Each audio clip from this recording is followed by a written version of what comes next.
Hi, I'm Perry Atkinson, General Manager here at theDove. Hey, check out our other videos and check out our website at theDove.us.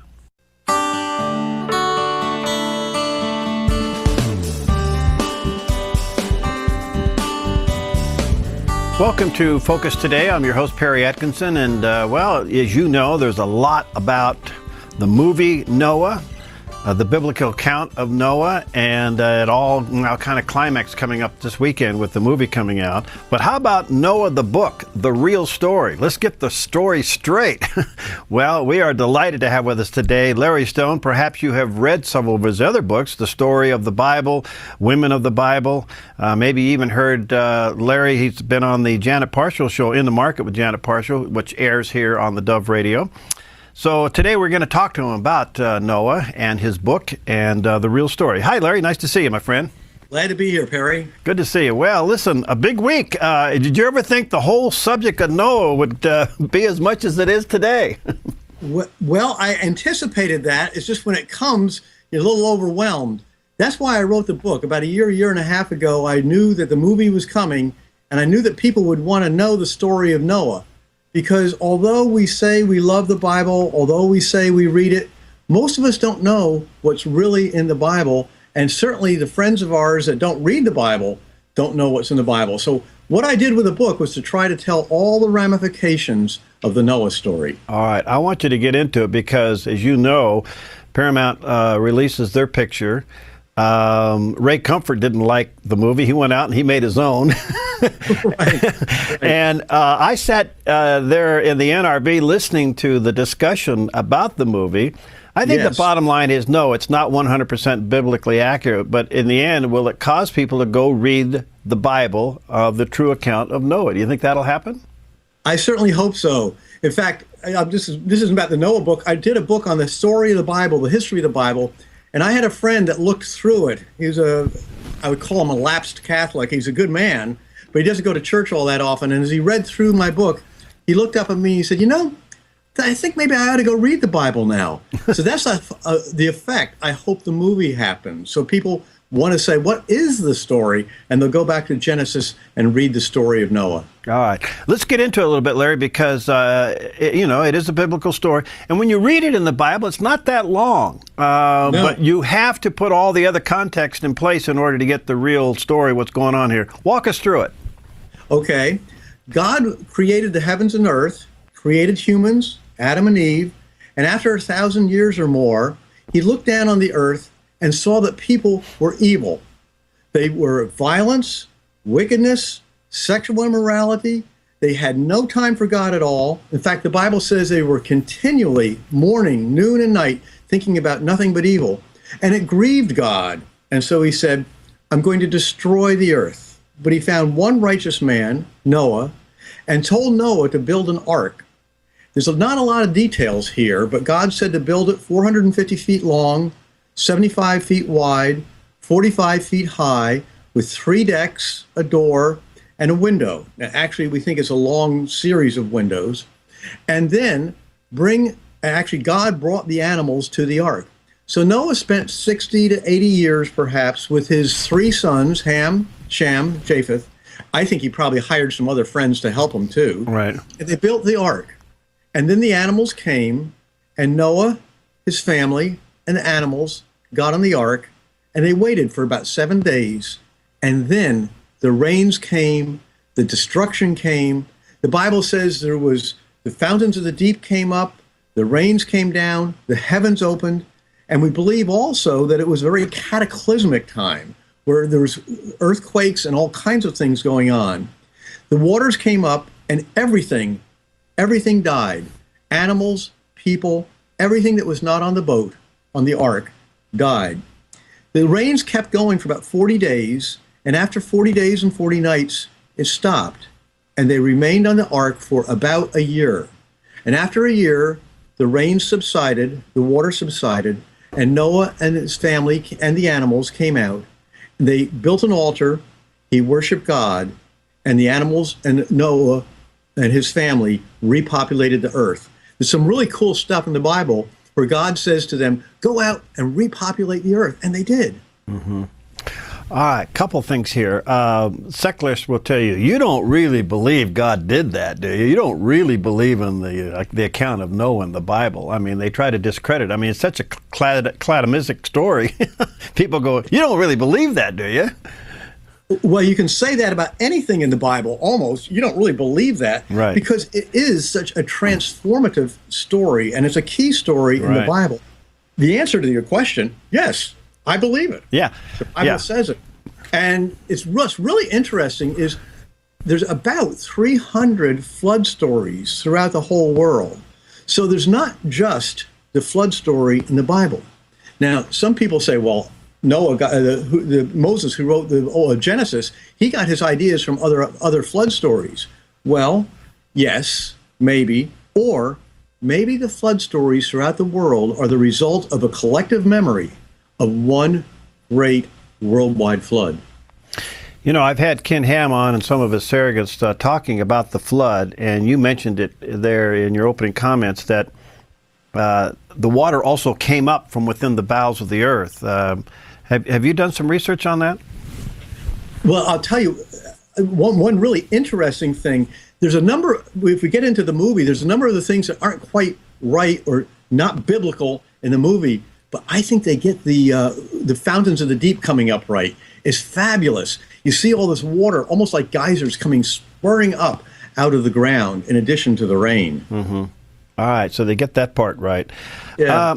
The other part about this, and this is not only Noah himself, but throughout the Old Testament, it appears that God has conversations with human beings, much like you and I are talking right now, that he would talk to Noah and tell him what to do, as if he was standing right in front of him. That's right. And Noah heard him. Wow. So give us, give us a little background on Noah from your perspective. Who is he? About all we know about Noah is that he's the grandson of Methuselah and the son of Lamech. Methuselah was the oldest man to live in the Bible. And in fact, what's really interesting, Noah's grandfather, Methuselah, if you work out the numbers, dies in the year of the flood. So God, I guess, I don't know whether he killed him before the flood or in the flood, but it's in the year of the flood that Methuselah dies. We know that Noah was the grandson of Methuselah, the father of Ham, Shem, and Japheth. And beyond that, we don't know a whole lot. He was about 500 years old when Ham, Shem, and Japheth were born. And then about 100 years later, when he was about 600 years old, the flood came and he lived for another 350 years. Now, one of the things I address in the book is, did Noah really live that long?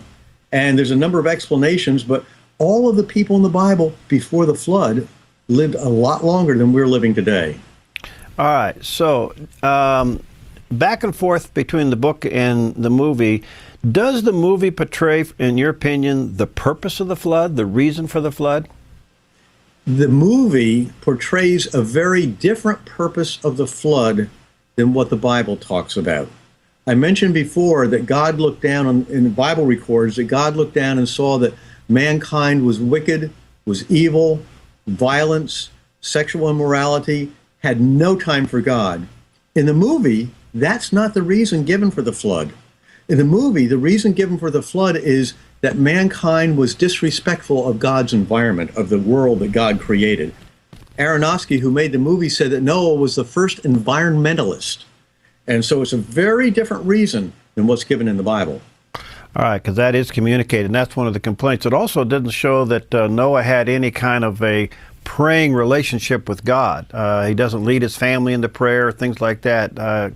Can you comment on that? No, he doesn't. And in fact, Noah has, he hears God.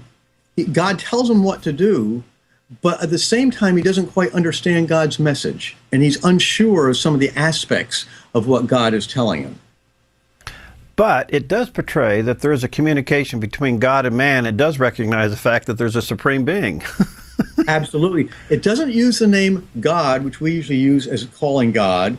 It calls him creator, which certainly is one of God's primary attributes. He is creator. But that fits in very nicely with the environmental theme in the movie. All right. Any idea how many animals on the ark? The answer to that is, what do you think the Bible means when it talks about when God told Noah to bring a male and female, two animals after their kind? If kind means species, well, there's between 3 and 30 million species on the world, which, if you work out the math, you'd have to have millions and millions of animals. I don't think that's happened. If kind means genera, or kind means family, you can get away with a lot fewer animals. So the real question is, did Noah have to bring a dachshund and a beagle and a wolf and a Airedale? Or did he simply have to bring two animals, male and female, representing the dog family? And I think that's what happened. And those that have studied the matter say that in that case, Noah could have brought as few as 16,000 animals on the ark. Now, that's still a lot, but that's very doable. Okay. And plus the feed. I'm sorry? Plus food for them all. Plus food for them all. And we talk in the book about how Noah might have fed them. What's interesting is the Bible doesn't give us any of these details. And so what we're forced to do is to speculate how Noah might have fed the animals, or how he might taken care of them. And we don't know for sure that that's how Noah did it, but we can sure come up with ways in which he might have done it. And those, again, who have studied it say it's all very doable. All right. Let me take a quick break here, Larry. We'll come back and give us some more information. Larry Stone's with us, and he's the author of the book called Noah, the Real Story. And there's a picture of it there on the screen. You may want to check it out at the Christian bookstores, or at Amazon, or at Barnes & Noble, and get a copy of it. He details all this for you. We'll be right back with Larry Stone in just a moment.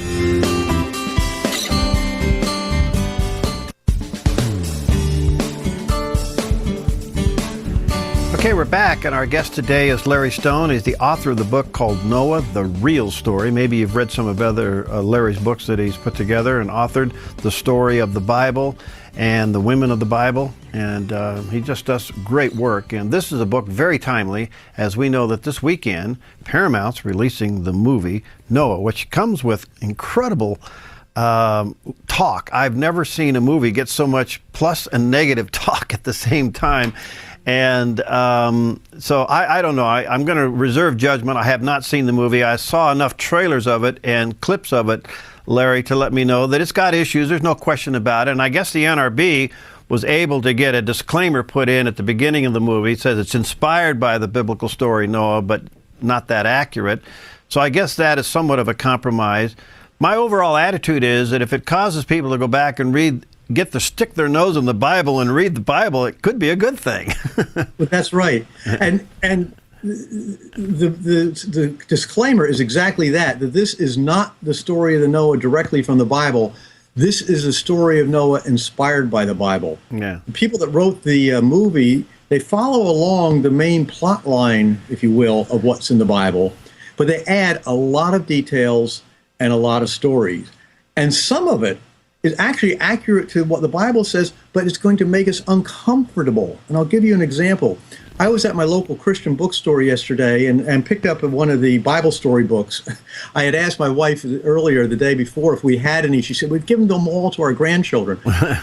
Picked this up, and I turned to the Noah story, and here's a picture of Noah surrounded by these animals looking sort of like Dr. Dolittle. It's all very nice, but it's not, even in the Bible, a nice story. The Bible says the farm animals, the birds of the air, all the people dead.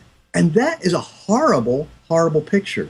And some of that blackness and bleakness comes through in the movie very effectively, which may be right, but it may make us uncomfortable. Yeah, so one of the scenes where the people are shut out of the ark is pretty dramatic. Dramatic and almost terrible. And so we have to discern between what makes us uncomfortable, but may be true to the biblical word, and what's just not right. And one of the things I did was I realized that people are going to want to be talking about the movie Noah. And I'm encouraging people to don't just go see it, but take some friends. Some folk from my church are doing this. They're going out as a group. They're going to go see the movie. They're going to go up to somebody's house afterwards and then talk about it. Right. So I have on my website, which is just the name of the book, www.noahtherealstory.com, a discussion guide. It's about a dozen, 2 dozen questions, no answers, but we'll get you started talking about the Noah story and the Noah movie after you've seen it. What a great service. Thank you for making that available. All right, Noah, therealstory.com. There's a discussion guide for you to go see the movie and then bring your friends home and have some ice cream, popcorn, whatever, and discuss the movie. All right, now, the Bible does give the dimensions of the ark, but not necessarily the shape of the ark. I find it very interesting that the movie is pretty much a box. What Ken Ham is doing is a little bit more water-worthy in his developing of the ark. Your comments? Well, the movie actually follows along the Bible pretty closely. It's actually 300 cubits long, 50 cubits wide, and 30 cubits high. The question then is, what's a cubit? A cubit is generally considered to be the distance from a man's elbow to the tip of his finger, or about 18 inches. So it's a 450 foot long, 75 foot wide box. 1.5 times the length of a football field, half as wide. I mean, absolutely huge. Primarily, I think it was Tim Lovett, who works with Ken Ham, said that if you take a great big box like this and it turns so that it gets in the waves, it runs the risk of capsizing. So what Tim Lovett is suggesting is that you put a projection on the front and like a rudder, a fixed rudder on the back, and those will act as a wind, catch the wind, so it will turn the ark when the wind comes, which is wind forms waves, and makes the ark go across the waves rather than in the waves, and gives it stability. Does the Bible say that? No, but I think it's a logical and good conclusion. Yeah, by the way, the dimensions of the ark, and I think, is it like the 6-to-1 ratio or something like that, is the same amount, is the same figure used for the large oil tankers today. That's right. And you mentioned Ken Ham a couple of times. I was going to say next month. Actually, in May, they are going to break ground for a life-size reproduction of the ark in northern Kentucky, about an hour south of the Cincinnati airport. Right. They're going to build an Ark Encounter theme park, and it's going to be a fabulous experience. Yeah, it is. It is wonderful. Any thoughts where the ark is now? I mean, is it here? Is it there? Are you hiding it in your garage? What's the deal? I'm afraid my garage isn't that big. The Bible says that the ark came to rest on the mountains of Ararat. Now, 1,500 years ago, most people, Jewish people and early Christians, thought that that may have been Mount Judy, which is in southeastern Turkey. However, the focus began to be given to Mount Ararat itself, which is about 200 miles northeast of Mount Judy, way in the east of Turkey, tucked up right near Armenia. Mount Ararat is a 16,000-foot mountain that rises up from the plains of eastern Turkey. And it's unusual for a mountain because most mountains that tall are surrounded by other mountains. So that when we go out to Colorado, my wife and I, we land 5,000 feet up in Denver, and then we go up to 16,000-foot mountains, but we start at 5,000 feet. Right. So it's not quite like Ararat. Ararat is spectacular, I'm told. People have looked for the ark on Mount Ararat. There have been those that have said they have seen it. There have been photographs of it, and there's some stories in the book, those photographs, although people testify they have seen it, are now missing. So we don't have any photographs of the ark. The evidence, there's some people that have found some wood that is generally discredited now. So we're still looking for the ark. Okay. What do you think the secret was for Noah to survive this whole ordeal? I mean, he obeys God. Obviously, he had to have a very clear communication with God. It was very clear what to do, to the point he put his whole family and motivated them over the years to build the ark. Now they're on the ark, they're floating around out there, and they're surviving on this thing for a year before they ever get to dry land again. What do you think was going on? What do you think anchored them? The real key there is believe what God says and act on it and get ready. Noah believed what God said, that the flood was coming. He acted on it. He built the ark, and he got ready. He got in the ark. And those 3 points is Noah's secret to surviving the end of the world, and Christ draws the conclusion in the New Testament. He says, just like it was in the days of Noah, nobody believed Noah when he said that the flood's coming. And they kept on doing what they always do. They ate and they drank and they got married and so on. He says, Jesus says, I'm coming back. I'm not going to destroy the world with a flood again. That won't happen again. But the world will come to an end. And at the end of the age, I'm coming back, not in disguise as a baby, but next time in power and glory. And the secret for surviving the end of the world is just the same as Noah. Believe God, act on it, and choose now whose side you're on. And that's the message of Jesus, because he's coming back. And when he does, if we're not on his side, it's going to be too late. Boy, what a message. And the key point there, as it was in the days of Noah, can you parallel those days and today? You certainly can, because what we were told in the days of Noah was that there was widespread lawlessness, sexual immorality, violence, and just people turning their backs on God. Now, there's a little bit longer than I can get involved in here, but those 4 points are certainly true of us today. All right. So what would you say to those who have heavily criticized this movie as not being biblically accurate? I think that's a given. We know that. But is there any virtue here, in your opinion? It probably depends more on where you, as an individual, are coming from. Some of my friends don't want to go to see a movie unless it goes pretty closely to what the Bible says. And I'm not going to disagree with them as trying to talk them out of that. Because if that's what you don't want to go see a movie unless it follows along very closely to the Bible, please don't go see Noah. You'll be upset or disappointed. But if you are willing to let storytellers embellish the account of what's in the Bible, then by all means go see it. Many years ago, there was a movie called The Robe, which takes the story of one of the soldiers at the foot of the cross who won the lottery to get the robe of Christ, and then the effect on his life. Is any of that in the Bible? No. But it took the elements of the scriptural story and embellished it. And that's exactly what Noah does, the movie.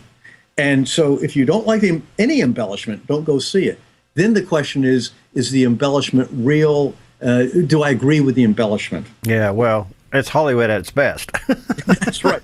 Now, I will admit that Darren Aronofsky and Ari Handel, the two people that wrote it, they are self-described, not very religious Jewish boys. Yeah, well, there you go. Well, fascinating. Thank you, Larry. And again, people who want to get a hold of your discussion guide, NoahTheRealStory.com, what Larry has made available there is a discussion guide for you to have after you go see the movie Noah, then with some friends, have them over to your house and bring up the subject. And I think this is how we use it. We use this as an opportunity to get people's nose into the Bible. Yes, and that's how this should be used. And hey, thanks, my friend. Keep up the good work. And you got anything new coming? Are you working on anything new? Not right now. Oh, okay, you're enjoying life. I'm trying to keep my head above water. Yeah, the flood's coming. All right. Hey, God bless you. Thanks for being with us.